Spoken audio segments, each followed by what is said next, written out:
This facility historically has moderate winter consumption that decreases until they turn their AC on.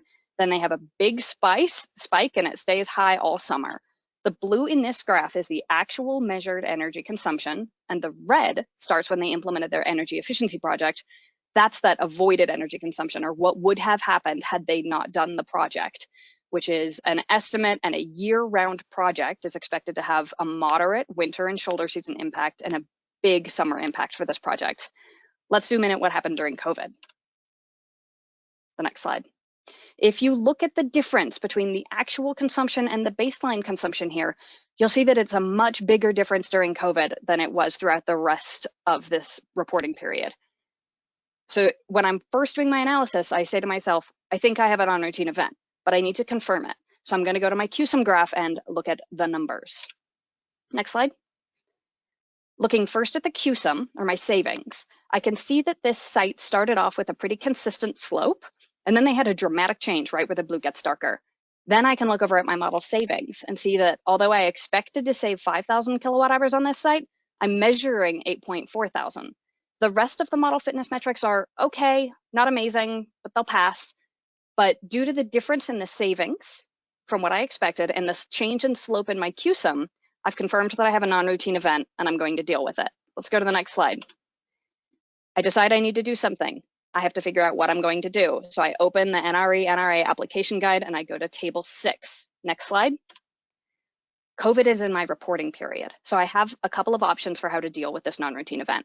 As per the guide, the options I'm going to try are option 1, omitting the data, option 7, building a pre-post with an indicator variable. We're going to see how these both shake out, starting with option 7 on a variety of examples. But on this example, if the pre-post works, I'm going to stop there and be grateful for an easy solution. If it doesn't, we'll keep iterating. I'm choosing this option first because of my contractual structures. So I suspect that I'm going to have to use the pre-post because my measurement verification plans, or M&V plans, were approved by my clients, the utilities, before COVID hit. I don't actually have a legal mechanism to drop data for non-routine events. You will see throughout the presentation that I will be doing that occasionally if I think it's the right choice, but it's still going to be an effort that I'm going to have to justify later.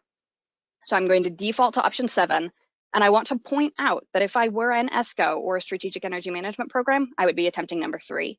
On some of my sites, I'm attempting number 3 anyway, but due to the fact that I do only hourly and daily modeling, my participants have never agreed to supply me with additional data, and because my data is so granular, I would need data from them in that level of granularity.